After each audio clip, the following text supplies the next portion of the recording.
Alright, hello everybody, and welcome to Oasis Season 3. Now, yeah, my videos are all over the place, so are my conversations, as many of you have known that anyone who's seen any of my other videos, yeah, I tend to ramble and stuff. However, through my rambling and philosophizing, or musing, or whatever you want to call it, hopefully we're going to come to some conclusions or some points of action or action items that we can actually do.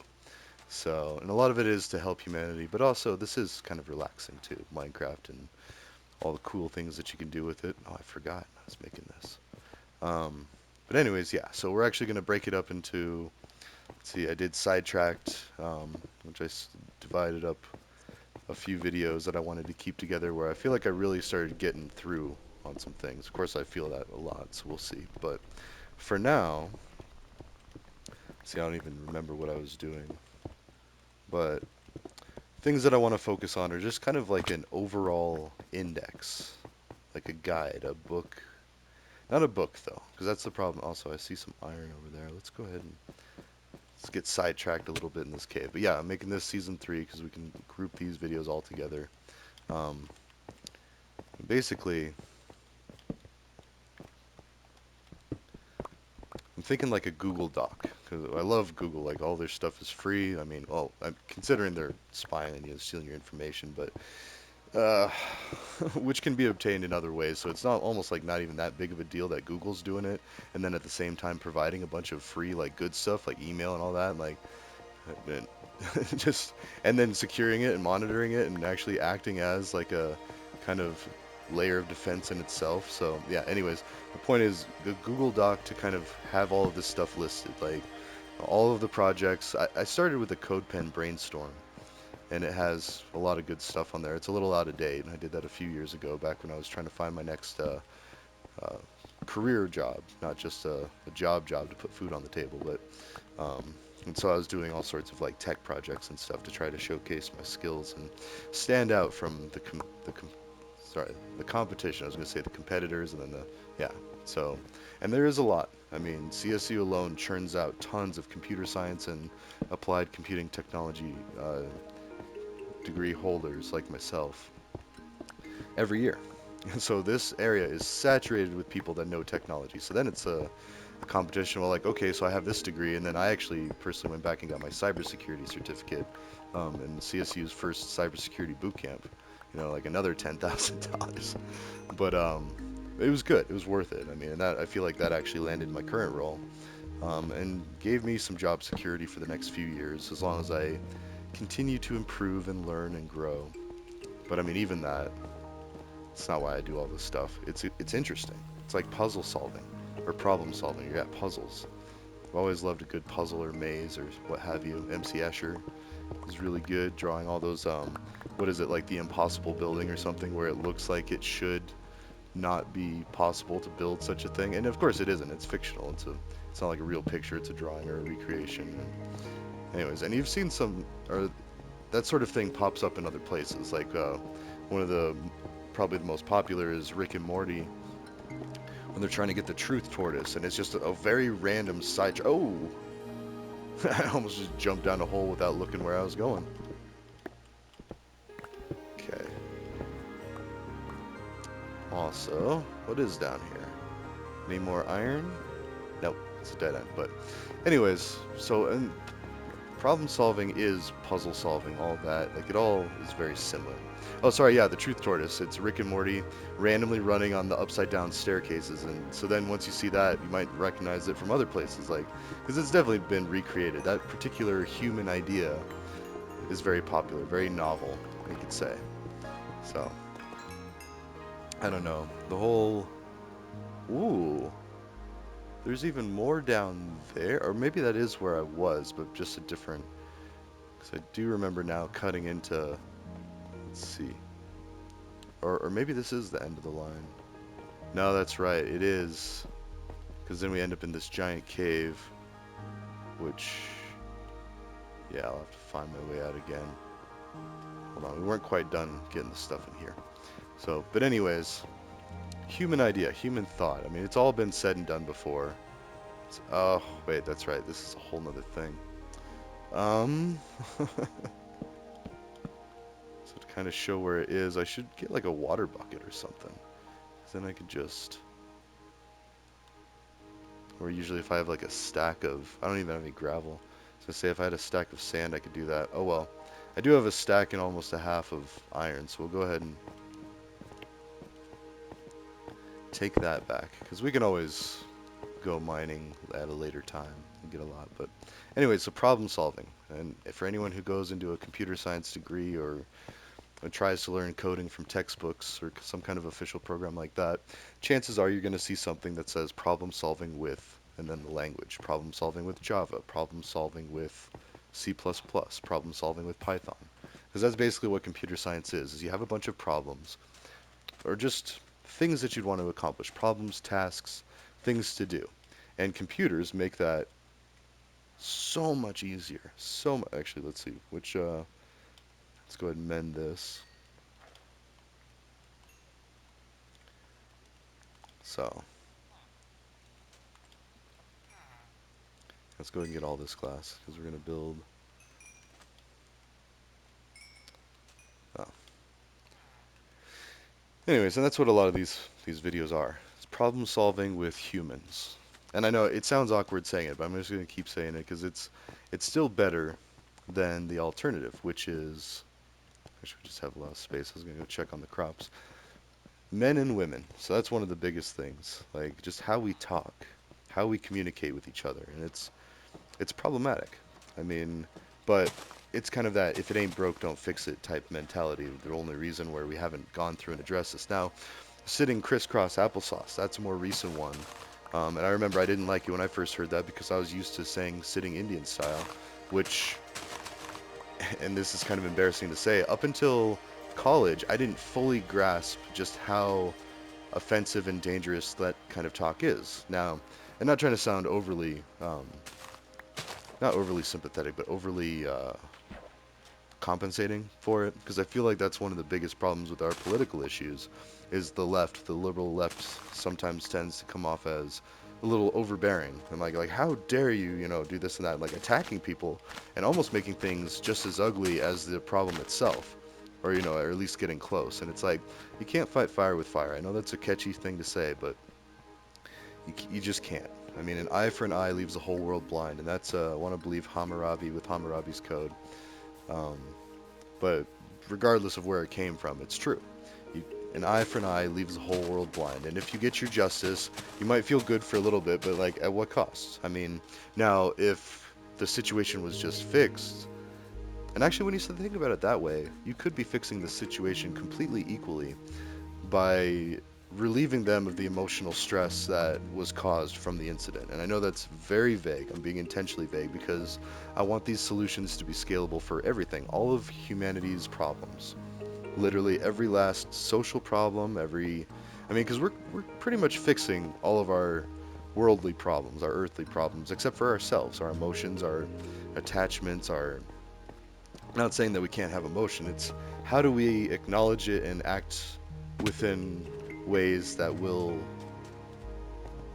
lead to sustained, healthy society. Now, America is quite the social experiment. We're a 200-year-old country, or 200 and some change. What is that, 1776? I mean, in another 50 years, it'll be finally 200. So we're looking at 250 for years of how we've been around. So that's what, 5 lifetimes maybe? I mean, that's being pretty generous. Like, people are living to be 80, 90, even 100 years old nowadays. Although, sadly, I saw Douglas Adams passed away with barely, he was like 49. I was looking him up because I was doing a tweet on the X app, or a post, I guess, as it is now. Just trying to put the wordage out there, the verbiage out there of what these things are. So anyways, I digress, but it hasn't been that long, and in that 250 years, we've had a massive genocide of the locals, just to establish the country through colonization and buying up the land and doing very bad trades, like because the natives didn't understand what trading was. They didn't understand what possessions were. They didn't understand owning the land. Well, they understood possessions. Let's see. But like as far as like owning the land to where nobody could do anything with it, because a lot of the native tribes were nomadic. Not all, but a lot of them were nomadic, meaning that they wandered around and, well, not wandered, that's kind of like not doing them justice. Their lifestyle was such that they could get up and move at a moment's notice, because often they had to follow herds of buffalo, or as the seasons change. I'm here in Colorado, and anybody who's been to Colorado knows that. Actually, nah, as I say that, Wisconsin and the northeast, that snow is colder. But my point is like seasons change. I guess Colorado is still a good example because during the summer and a good chunk of the fall and the spring, it's nice and sunny, and we get like 364 days of sunshine. Like, it's almost like it's kind of depressing because we don't get a lot of rain, and I love the rain, but it's kind of the opposite of where people in rainy places like Oregon, specifically Portland, there's a chance of being depressed because it rains too much. Now, I don't know. People are just impossible to keep happy. We're very complex creatures. So, but anyways, at the end of the day, we are all the same. The same within an error, within a room for error of very little, a small margin, if you will. And, I've said it before, I'll say it again. Neil deGrasse Tyson, okay, I butcher his name every time, but that guy, the sciencey guy that does Star Talk and he's got a great YouTube channel. Actually, I think that's what that is, but um, talks about some really great concepts. I posted something like literally insane on his Twitter back in the day. I mean, I apologize, Neil. Like, we'll just call you Neil. If you read that, because you might not have even read it, but it was like, humans are like a starfish. And I was accidentally making a devil's reference. And it was like, humans are like starfish in a circle. I was thinking about Patrick Star off of SpongeBob too. And like, one arm reaches for the edge to test it, and then, um, oh God, how did it go? Like, one foot planted in politics, one foot planted in religion, and then one arm reaching towards the end, or one short arm reaching to the edge, being science and discovery, and then never reaching that edge, and then actually not touching it, and then the other arm something. Or I think I left out emotion, which was actually kind of thing. And then our heads. Sometimes we bump our heads, and then we have to bend over and talk out our rears. Like, and it was a really insane thing to say. And it's like, in hindsight, I can see it. Like, more and more, it devolves into like just insane. Like, and I sorry if that's offensive to people. Mental health is a serious situation, and I feel like I can say that just like I don't know, just because I've happened to had experience with mental illness and mental wellness, and we all have to a point. But again, just like how all people are very similar to the same, within like a few percentages. It's like 99% the same or 98. Maybe it was low as like 96, but I want to say it was like mid to upper 90s. So almost the same. Like, and we're talking skin color, we're talking bone structure, we're talking psychology, how our brains work. Like, given the same circumstance or the same environment, all of us would do the same things. Like, it's not, oh, these Chinese people do this because of this. Like, oh, these Russians do this because they're not human. Or, oh, Americans do this because they're not human. Like, no, that's the way people think. But it's not the case. And it's been proven scientifically that our DNA, like everything about us, like skin color doesn't even make account for a huge percentage of how we're made up physically, biologically, stuff like that. But it does for socially, like socioeconomic differences. Skin color is where it's at because it's an easy way to group people together to be able to calculate decisions in real time of what to do, how to proceed. And that sounds very cold and calculating because it is. And that's what people need to understand is a lot of this isn't, oh, hey, I hate people of this skin color just because I hate them, like no, that's not really a thing most of the time. I mean, it evolves into that, mind you. Like, there are still that violence piece. And I recently found out that one of my friends was, passed away from a hate crime.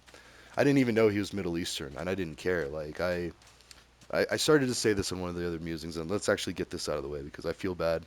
I said after 9/11, I was joining the Marines and I was ready to kill a bunch of towelheads. And that's true.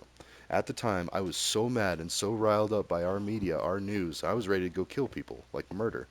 And I was raised Christian, and murder is kind of a no-no. You don't do it. Period. If you're a good Christian, you do not kill. It's one of the commandments, thou shalt not kill. Now, granted, and this is what I left off of the other one. I left it all ugly and bad and racist like that, which I was. I was fueled by hate and ready to go serve my country and go kill people. Like, that's crazy. That to me sparks a lot of concern. Like, Also, we're gonna need some sticks, and we should get some bamboo, but that's okay. We'll just get a ton of wood. But anyways, the part that I left out, and I almost did it again, is I do not care what nationality, what place of the world. Like I'm a little cautious, mostly of Americans. Actually, if I was going to be judgmental against any group of people, it would be hardcore Republican or overly religious people here in the States. Like those are the scariest to me. Just because we have the most power, and I lump we in there with me because I grew up Christian. I'm still technically like a non-practicing Christian. I'm skeptical. Like I don't believe that there's a God in the sense of the Bible. I believe that there's a God that could be called science, just like the elements and everything, and it's just another word, a synonym for creator. What created us? Like it doesn't have to be a person in shiny robes like or a Santa Claus or like all this and that. Like it doesn't have to be. In fact, it probably isn't. I mean, and the more I've seen things like Ancient Aliens, like going into the concept of God might be aliens and we might be just some biology experiment on this planet from visitors from another galaxy. Like, it could stretch as far as that. And that's just as believable as the stuff in the Bible, probably more so actually than the stuff in the Bible, but because there's a lot of faith. It's like, just take my word for it, just trust me on this, is basically what they're saying. But anyways, back to the Middle Eastern people, and I had Saudi roommates in college that became my family. I love those guys, and unfortunately, it was all guys. Like, there wasn't a lot of Saudi women, at least that we hung out with, and that's partly because of the social dynamic. Like, women are more protected over there. They're also more oppressed, in my opinion, but hey, and actually the new leadership is kind of making that change. They had the first female concert since the 70s, under the new Saudi prince, like the bone saw guy that everybody hates because he killed a journalist. And I'm sorry, not to belittle that journalist's life, but you know how many friends I've had die in jail? And I'm like, the war on drugs, yeah, the war on drugs is still raging full steam, but, you know, and yet our president's son can have proof, evidence that he used illegal drugs on camera with prostitutes. And then I have friends that are catching like 10 years in prison for making a few mistakes. Probably no more than what, Biden's son did. Granted, I voted for Biden. I'll vote for him again. I still better than Trump and also the Democrats. I've usually aligned myself with that just because it seems the more empathetic, like less caring about money and finances and more caring about society, people looking out for each other, social programs, food stamps, all that. And like I just saw someone in a Facebook group ridiculing people that use food stamps. And it's like it's hard enough to accept help when all of our pride keeps us from doing things. But then it's even worse when you have half the country thinking that they're just lazy and not working and just collecting a check and not contributing to society. Like that's just even worse. And I say that because a lot of my friends and well, not so much my family, but a lot of my friends and a few family are hardcore Republican, MAGA Republicans nonetheless. Like not even just Republican, like Trump supporters. And that's all fine and good. Trump reminds me of a Republican Bernie, and I can understand the concerns of the right about overspending because that's what they constantly talk about. They constantly say we're spending too much, we're spending too much, we need to cut back spending. So then when you create that idea that we're running out of money and we have, all the people that are working hard, which spoilers, that's everybody, every last person, Republican, Democrat, Independent, whatever, is working hard. You cannot survive in this country without working, unless you're a Kardashian. And I'm sorry, and even as much as it's not that I hate the Kardashians, I hate that humanity can get to that point and have all of this money and just create spectacles and not really produce much. I mean, it could be argued that they're producing happiness to people that watch their viewers, or or entertainment or whatever. And then let's talk about Hollywood too. All of that, like millions of dollars for like a year's worth of work, while otherwise there's people dying penniless and poor for 50, 60 years of work. And yeah, so luckily we are figuring it out and we're correcting it. And I mean, if we have to, we'll go to the purge one day, but like I really doubt that'll ever happen. But I'm hopeful that people will understand that hoarding wealth isn't okay and there are correct avenues to redistribute the wealth willingly, not like being forced to, not because it's when you start making people pay, like taxes and stuff. Oh, sorry, just to finish that idea. Republicans generally think that we're spending too much and that spending more will just destroy us.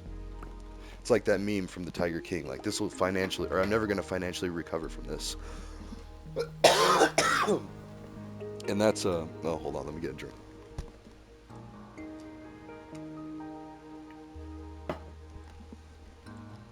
And then you go the other side, the Democrats, the liberals.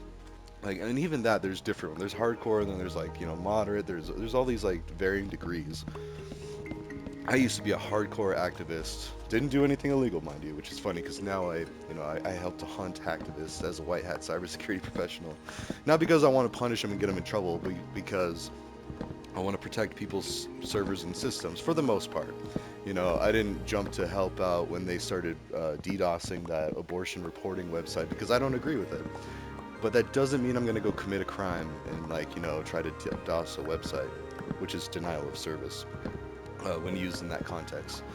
Anyways, my point is the far left is just as crazy when you're seen in a certain light. Like you know, I see these glimpses when I look at what is it, libs of TikTok. If you go through there, all they do is they highlight the negative points of the left, or even just the things that are.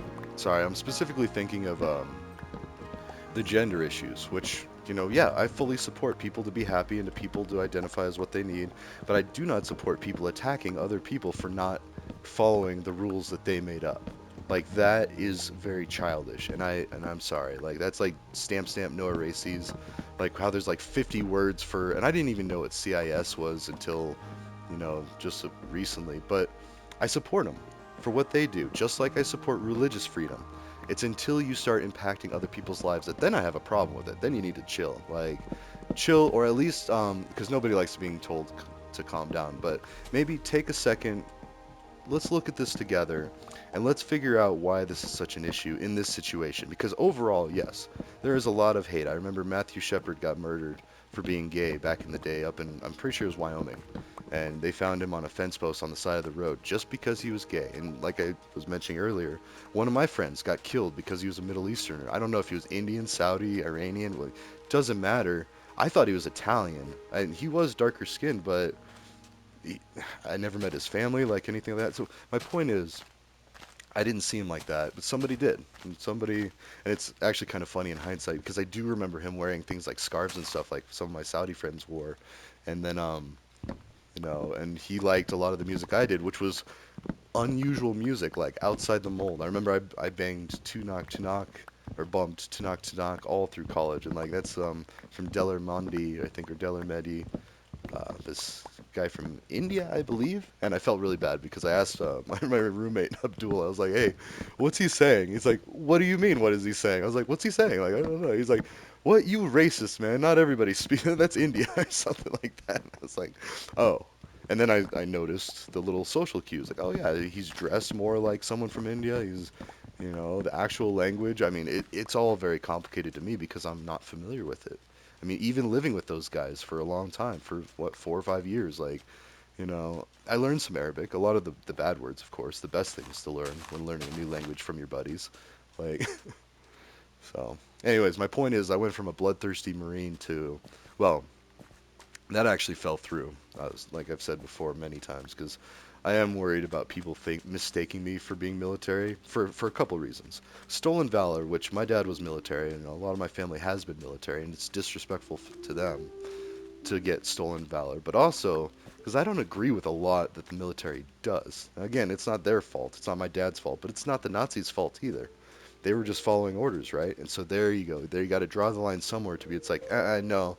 Once they started flicking the lights onto the gas chambers and the electric stuff and all that, and like mass murdering Jewish people, like that's not following orders. I would have abandoned my post. Like, I wouldn't have jumped in the gas chamber with them, but I would have dipped out. I'd been like, forget this. Like, I'd go live as a refugee somewhere. It's better than killing people. But anyways, that's my point. And I had that thought a lot going into the military. I was like, I really don't want to kill people, except for then I'd get reminded of 9/11 and all those people, like 3,000 people that died.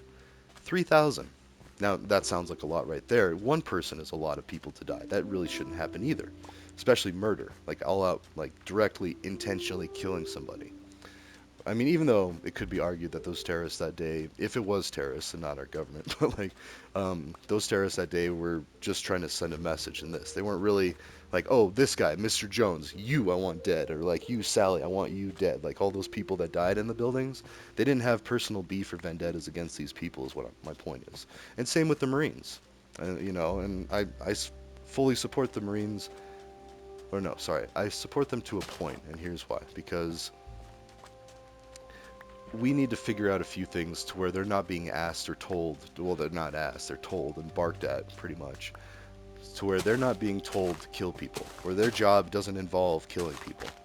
Like, that's it. In fact, we should outfit everybody with rubber bullets, and like, just, you could even make them more trigger happy, because those are less lethal. They're still potentially lethal, but you get smacked with one of those, yeah, you'll learn. You don't want that again, and like, and so, but you'll still live to, think it over the next day, or to change your mind, or to change their minds. It's not always like, ugh. And I say 3,000 because that particular number, um, it's nowhere close to 20,000.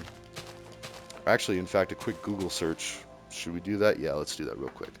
How many civilians, mind you, not even just terrorists or I think it was ISIS when we were at war with like basically the whole Middle East. Um, let's see. And so for those out there, if you're not comfortable with Google or even a search engine, you can use Bing. Civilian. I'm just Googling civilian casualties Iraq war. And I didn't even spell it right. I muddled through it. And Google will actually understand what you're trying to say within so much. So, all right. So, from the Watson Institute for International and Public Affairs. Oh my gosh. Huh, that's a bit more than I thought. So, just the little blurb. It says, however, we know that between 280,771 to 315,190 have died from direct war related violence caused by the U.S., its allies, the Iraq military, and police. Let's see.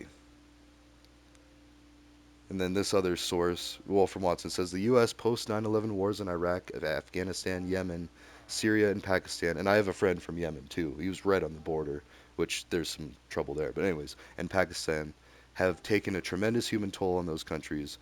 As of September 2021, so 2 years ago, an estimated 432,093 civilians in these countries have died violent deaths as a result of the wars. So, okay, that's not even 1%. That's like 0.25% equivalency. So the people that died on 9/11, about 3,000, maybe let's chalk it up to 10,000 even. It's a percent of or a fraction of a percent of the death that we have caused. Like, do I feel better? No, I feel sad for everybody that died, and I just feel worse, like, having knowing that. But that's why humans are not inherently evil. It's not like the average American is standing on the side of the road like, yeah, 400,000 people are dead. Like, no, you tell somebody that 400,000 people died, their eyes go wide. Like, what? How? That's almost a 500,000 people. That's almost what died to COVID here in the U.S. Now, that was huge. That was huge. I don't care who you are. Okay, now a lot of the right, I mean, the people that listen to the Republican leaders and Republican entertainment, because that's what Fox is. It's not even real news, it's entertainment.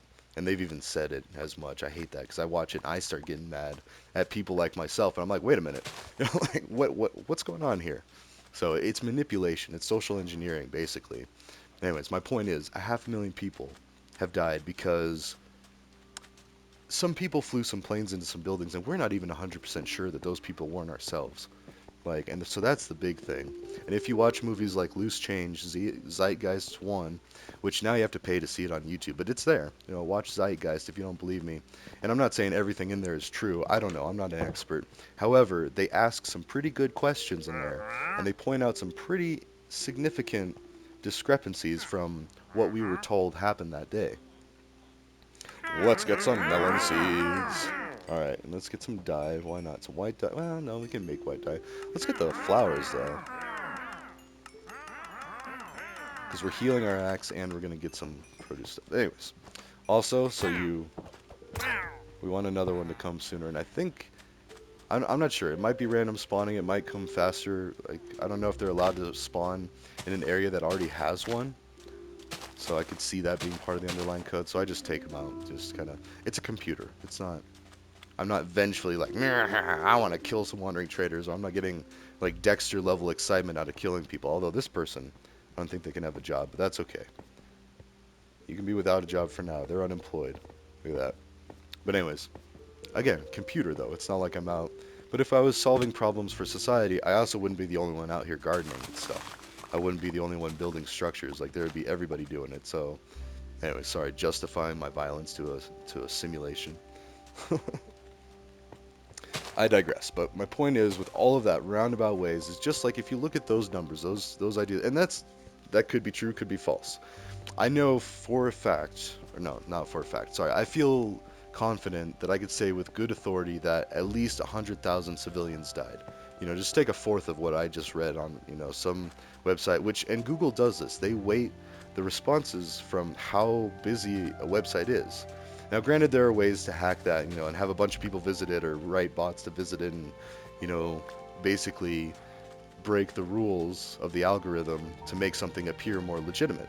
But things can't be like if they get reported for being false, then they drop on Google's list. It's search engine optimization, basically SEO, and there's entire jobs around that, making it to where a website pops up if you want the website to pop up for people.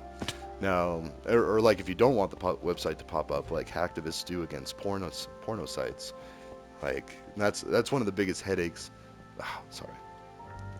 Yeah, let's talk about that for a bit. One of the biggest reasons people got viruses because people were looking at porn in America, and someone in the other side of the world that like doesn't like pornography or thought that it was against their religion or like dehumanizing the women, which to a point it could be. Don't get me wrong. I'm not saying that it doesn't, but like to the point where they would go and infect a virus and then attack a computer. Those were what a lot of the cyber attacks used to be for, were for porn.